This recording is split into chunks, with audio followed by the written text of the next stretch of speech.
And so for this lab, the first thing we're going to do is we're going to differentiate surface winds from upper air winds.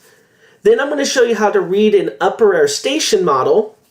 And then we're going to determine patterns in the upper air wind, such as troughs and ridges. So here's the first thing that you need to know about the upper layers of the troposphere. Here at the surface, when we do a surface wind map or a surface map, we do it at sea level. So we take everything and we calibrate it to sea level. This isn't the same thing in the rest of the atmosphere. At different elevations in the atmosphere, we are actually going to break the wind, we are actually going to be looking at different pressure levels. And so all upper air maps, rather than being done for a constant elevation, they're being done for a constant pressure level. So for example, there are maps for the 750 millibar level, the 500 millibar level, the 300 millibar level, and the 200 millibar level. And the reason why we do this is that each of these elevations, each of these pressure levels actually has different features that we want to know about. Such as the 750 millibar level is where we look at advection, which is just a fancy word for movement of air. On the other hand, the 500 millibar level is where we go to begin looking at the jet stream and looking at troughs and ridges. And in fact, we actually look even further up at the 300 millibar level to get a larger scale picture of the jet stream. So we look at individual pressure levels. Now with that said, the maps that you're going to see actually look very similar to maps that you saw on the surface of the Earth. And there's not a whole lot that's different. So the same station models that are used on the surface of the Earth are almost exactly the same in the upper atmosphere. There's a couple of things that are different. All right, so here's what you need to know. First off, here on the left side, air temperature and dew point temperature are located in the same place they were for surface maps. Upper left for temperature, lower left for dew point. The only difference here is that they're actually given in Celsius rather than Fahrenheit. And the main reason why is because these maps are used primarily by operational meteorologists who work in Celsius.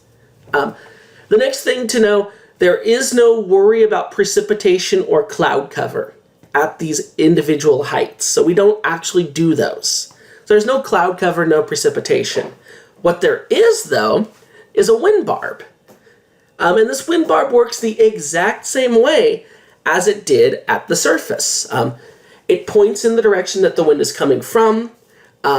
It has the same cardinal directions, north on the top, south on the bottom, west on the left, east on the right, just like surface maps. And the individual barbs themselves are also the same as on the surface of the Earth.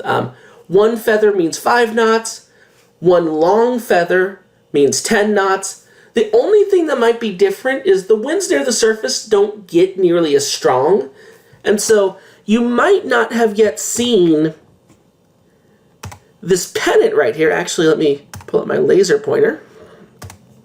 This pennant right here, which that actually represents 50 knots. And so adding these up, you have 5, 15, and then this is worth 50, so that's 65 knots. Now the very last thing that is different is, if you remember at the surface, this 3-digit number was actually the last 3 digits of air pressure. That's not the case here. Everywhere on this map is at the same pressure.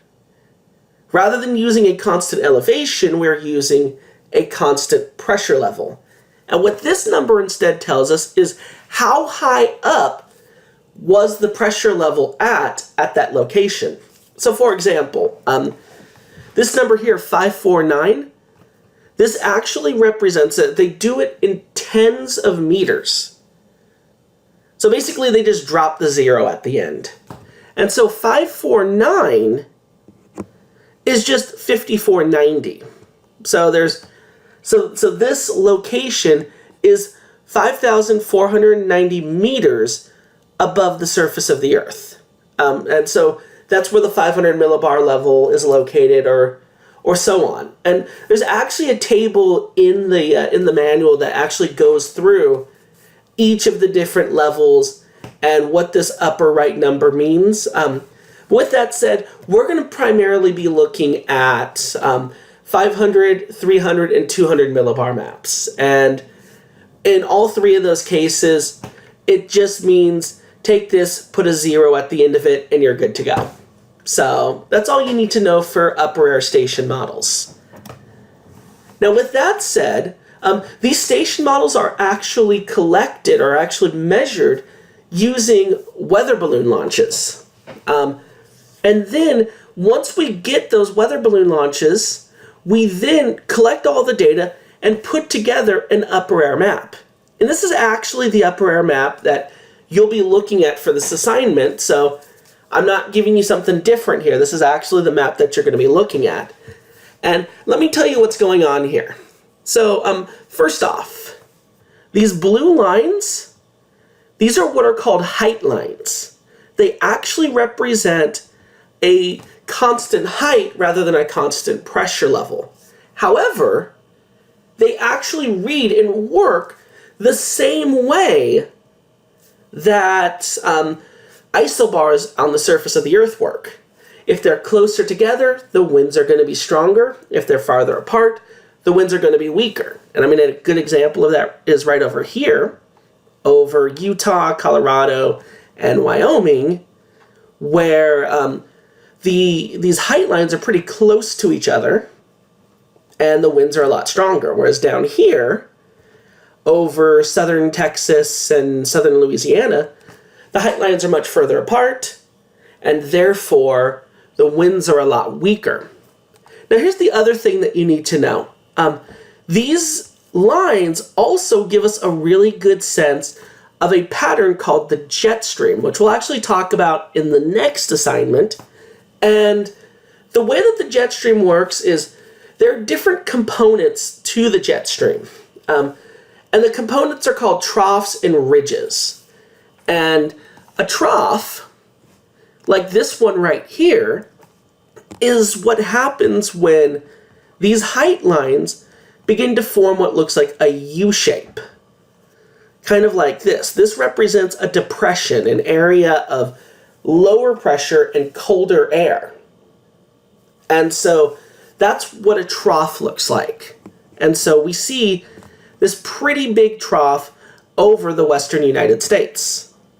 Meanwhile, if you notice on the other side of the United States, there's actually what looks like a large area of where this actually begins to take on a little bit more of a ridge type shape to it. It actually looks more like a small hill. Well, these are called ridges. And these typically represent areas of warmer air, of higher pressure, of typically they tend to represent warmer air. And if you remember from the block analogy that we did a few labs ago, warmer air ends up resulting in higher heights. Warmer air stretches out longer, it creates a taller stack of blocks. And so that's what's happening over here. So that's what this ridge over here is. Now the last thing I'll talk about are these height lines, and there's a few important things to note here. If you actually notice, for the most part, as you're traveling from south, down here, up to north, what are the value of these height lines doing? Well, if you notice, this lowest one was 5820, then 5760, 5700, 5640, 5580, and keep going up. Basically what's happening is, as you're increasing in latitude, meaning getting further away from the equator, what's actually happening is that these heights are decreasing. And that might sound a little odd, but there's actually some rhyme to the reason. So here's what's actually happening. Near the equator, the air is really warm. Well, again, think of that stack of blocks. The warmer air leads to a taller stack of blocks, meaning the heights are going to be higher. So warm air means higher heights, and some of the warmest air on Earth is down near the equator and over some of the larger deserts, but let's not worry about that right now. On the other hand, as you move away from the equator, you're getting less heat, less energy, therefore you're also getting lower heights. So as you travel towards the pole, the heights in general are declining. So you're going from 5820 down here, all the way down to, I see 5280 all the way up here. Now be careful with that though. You're going to be asked which station has the lowest height. We're not talking about the the height lines, these height contours. We're actually talking about the reported number at the station model. So look around the station models, identify where the highest height is and where the lowest height is. And I'll just give you a hint. Highest height, probably somewhere down here. Lowest height, quite possibly somewhere up here. And another good thing to think about, you're likely to find the lowest height usually near a trough. So that's really all that you need to know for this particular assignment. Now, I actually recommend, if you're doing this assignment, I would actually recommend once you finish it, jump right into the next assignment, because what we're going to be talking about there is very similar to what we just talked about right now.